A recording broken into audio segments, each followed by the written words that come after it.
Quand vous êtes, mesdames, mesdemoiselles, en couple avec un homme, eh bien vous êtes en concurrence. Vous le savez peut-être pas, mais vous êtes, enfin si vous le savez je crois d'ailleurs, vous êtes en concurrence déloyale avec d'autres femmes.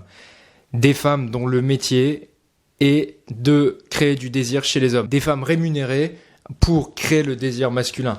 Des femmes qui ont été sélectionnées par leur employeur pour provoquer du désir masculin chez les hommes. Ce sont des professionnels, ce sont très souvent des hyper-femelles contre lesquelles vous n'avez malheureusement pas beaucoup de chance. Dans ce que j'appelle les 10% des 1%, c'est-à-dire vous prenez les 10% des plus belles femmes au monde et ces femmes-là, vous les prenez dans les 10% des moments de leur vie où elles sont les plus séduisantes. Et en plus de ça, vous rajoutez une couche de Photoshop. C'est-à-dire que ces femmes ces professionnels contre lesquels vous êtes en concurrence, vous qui n'êtes qu'une amatrice du désir masculin, parce que c'est pas votre boulot a priori, vous n'êtes pas rémunéré pour être belle, eh bien ces femmes-là sont elles-mêmes complexées par leurs propres photos, c'est de l'autocomplexe parce que elles sont même pas comparables aux photos d'elles-mêmes prises au meilleur moment, au meilleur angle par un photographe professionnel et avec du Photoshop. C'est les nanas qu'on voit partout dans la rue sur les panneaux publicitaires, mais c'est aussi les actrices porno que regarde votre copain, même s'il est en couple avec vous, c'est aussi peut-être, pour certains, les Instagrammeuses qu'il suit sur Instagram. Ces femmes-là qui sont bombardées quotidiennement à la face des hommes, qu'on voit tous les jours dans notre quotidien, on voit des fesses partout, on voit des fesses calipiges partout, on voit des visages vénusiens, des belles femmes dans tous les sens, à l'arrêt de bus, sur notre téléphone. Ces femmes-là qui ne représentent qu'une partie infime de la population, qui sont rares, en fait aujourd'hui sont complètement visibles, sont banalisées si tu voulais. Il y a une banalisation de la beauté qui se fait et qui a des effets délétères non seulement sur la confiance en soi des femmes, mais aussi sur la satisfaction, la libido et la capacité à prendre du plaisir des hommes, et en plus et surtout sur la santé du couple. Cet effet-là, c'est ce que les psychologues appellent l'effet de contraste, et je vous en parle tout de suite.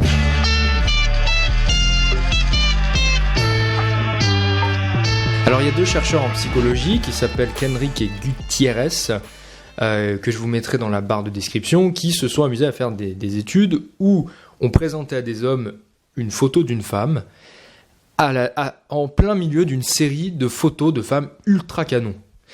Et on leur demande d'évaluer la beauté de cette femme. Donc il y a deux conditions, soit il y a une condition où on met des photos de femmes qui au préalable avaient été jugées comme étant très belles, soit on met dans l'eau des photos de femmes qui au préalable avaient été jugées plutôt comme étant dans la moyenne. Bon, vous avez compris le sens de l'étude, plus une photo de femme est noyée dans une masse de jolies femmes, moins elle est perçue comme étant belle, et ça c'est ce qu'on appelle l'effet de contraste en fait. Ils sont allés un petit peu plus loin, puisque cette fois, ils ont refait l'étude, mais un peu différemment. Ils ont montré à des hommes des photos, une série de photos de plein de belles femmes. En 30 minutes, ils doivent vous présenter à peu près une dizaine de belles femmes.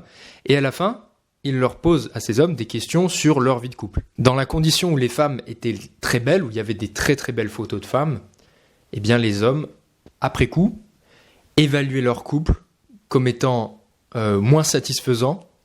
Ils se déclaraient comme étant moins satisfaits par leur relation de couple, moins engagés dans leur couple, moins proches de leur partenaire, et surtout aussi ils déclaraient leur partenaire comme étant moins jolis. C'est-à-dire que leur désir vis-à-vis de leur partenaire, il a diminué après avoir montré ces photos de belles femmes. Les études, elles ont été menées un petit peu vers la fin des années 90, début des années 2000. Donc il y avait Playboy certes, mais il n'y avait pas d'Instagram, Tinder, Pornhub, etc. Il n'y avait pas ce libre accès à des femmes extrêmement séduisantes, et surtout, il n'y avait pas ce libre accès à l'intimité des femmes. Je pense par exemple à Instagram, où on va s'attacher à un compte avec une femme qui régulièrement va poster du contenu. On va la voir peut-être se livrer sur ses vulnérabilités, on va la voir montrer ce qu'elle mange à midi, on va la voir s'exprimer sur ses passions, sur ses intérêts. Bref, il y a un véritable sentiment d'attachement qui va se créer du côté de l'homme ou de la femme, d'ailleurs, qui regarde, qui suit cette célébrité, cette Vénus. Imaginez donc l'impact que ça peut avoir pour un homme en couple que de suivre une femme sur Instagram, de régulièrement voir ses photos, d'en apprendre plus sur sa vie et, comme tout être humain, de finalement finir par s'y attacher. Imaginez maintenant, et on va aller un peu plus loin, vous renforciez cet attachement par un orgasme sexuel. L'orgasme sexuel en vient à renforcer cet attachement qu'on a à cette autre femme qu'on ne connaît pas, mais qu'on a l'impression de connaître, et qui vient complètement concurrencer à tout niveau la relation qu'on a avec sa femme. Parce qu'à la base, l'effet de contraste, il a toujours été protégé par la distance géographique et par l'effet de rareté. C'est-à-dire que les femmes les plus hyper femelles, les plus désirables, tout ce que vous voulez, ces femmes-là, à la base, elles sont rares. Sauf qu'aujourd'hui, elles sont projetées jusque dans de l'intimité de votre copain, elles sont projetées jusque dans la poche de son jean, dans son téléphone, constamment accessibles. Donc vous êtes, malgré vous, en compétition avec des femmes qui sont, faut le reconnaître, génétiquement, probablement largement au-dessus de vous, mais c'est pas grave, c'est absolument pas grave, puisque si on regarde la courbe de Gauss, c'est une fraction de la population. Simplement, ce sont des femmes qui sont surexposées. C'est délétère aussi pour les hommes en qui il y a une forme de sentiment d'abondance, de faux sentiment artificiel d'abondance, dans lequel ils se disent probablement inconsciemment qu'ils finalement ils ont plein d'options. Il y a plein de belles femmes un peu partout, je dois avoir plein d'options, donc la fille avec qui je suis actuellement, je pourrais trouver 1000 fois mieux en fait. Sans parler de tous les côtés négatifs qu'on avait vus liés à une utilisation excessive de la pornographie, il y a plein de vidéos que j'ai faites à ce sujet-là. Tout ça fait que c'est très mauvais pour lui, pour le couple, pour vous, et ce que je pense que vous devriez faire, c'est vous, femme, devenir l'unique source de pornographie de votre petit copain. Et c'est ce qu'on va voir tout de suite dans la démonstration technique.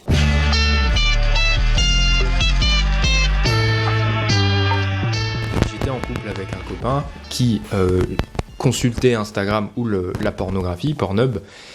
Et j'irai le voir et je lui dirai, écoute, chérie, je tiens énormément à toi et ça me fait mal au cœur que tu ailles consulter des comptes de femmes extrêmement jolies. Ça me fait mal au cœur parce que du coup je me sens moins belle, j'ai l'impression que tu me compares avec ces filles-là et je pense que ça peut mettre notre couple en périple. Et je vais te dire pourquoi, parce que argument 1, argument 2, vous ressortez les arguments de cette vidéo ou vous lui montrez cette vidéo, ça c'est important. C'est important d'avoir des arguments, mais c'est aussi important d'expliquer pourquoi ça vous fait mal au cœur. Et idem pour le porno. Et la particularité du porno, c'est que la plupart des mecs qui ont une consommation excessive de la pornographie le savent très bien et n'en sont pas vraiment fiers. Et à vrai dire, ils aimeraient bien arrêter. À condition de ne pas arriver avec un air accusateur, en faisant des reproches, en étant dans l'agressivité, comme Scarlett Johansson dans le film Dungeon. Vous savez, Dungeon, c'est le gars qui est accro à la pornographie, qui a, malgré le fait qu'il soit en couple avec une fille merveilleuse, enfin magnifique en tout cas, et elle ne cherche même pas à comprendre, ne cherche pas à se mettre à sa place, elle n'a aucune empathie vis-à-vis de son copain, elle ne fait que lui faire des reproches et l'engueuler et le fliquer. What the fuck are you doing? Baby.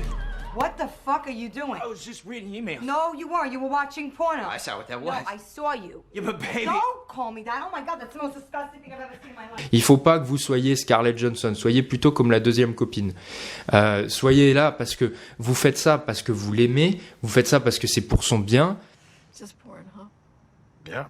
Oh, but No, I'm telling you, that's all. was it just once? Vous pouvez lui démontrer tous les bienfaits de l'arrêt de la pornographie et surtout tous les côtés négatifs de la pornographie. J'en ai fait plein de vidéos là-dessus. Vous pouvez aussi utiliser des outils sérieux qu'on a utilisé dans l'e-book Abstinence pornographique en 30 jours. C'est un programme que j'ai créé avec un autre psychologue qui lui est spécialisé dans les addictions pour vous aider à vaincre l'utilisation excessive de la pornographie. Donc c'est hyper complet, vous avez tous les outils scientifiques qui existent pour vaincre l'addiction à la pornographie. Vous ne trouverez pas plus complet sur Internet. Et on a eu des super résultats, que ce soit du côté des hommes, mais aussi du côté des nanas. Si j'étais dans cette situation, je demanderais à mon copain, s'il te plaît, peux-tu te désabonner de tous tes comptes féminins ? Et je vais pas aller vérifier derrière, je vais lui dire, écoute, je te fais confiance, je vais pas te fliquer, mais j'aimerais vraiment que tu le fasses, c'est important pour moi. Et je lui rappellerai régulièrement pourquoi c'est important pour moi. Si vous voulez aller plus loin, j'ai créé une liste mail pour les filles, plutôt pour les filles. Donc il suffit de rentrer votre email dans le lien qu'il y aura en barre de description. Et je vous enverrai de temps en temps des mails qui s'adressent plutôt aux filles.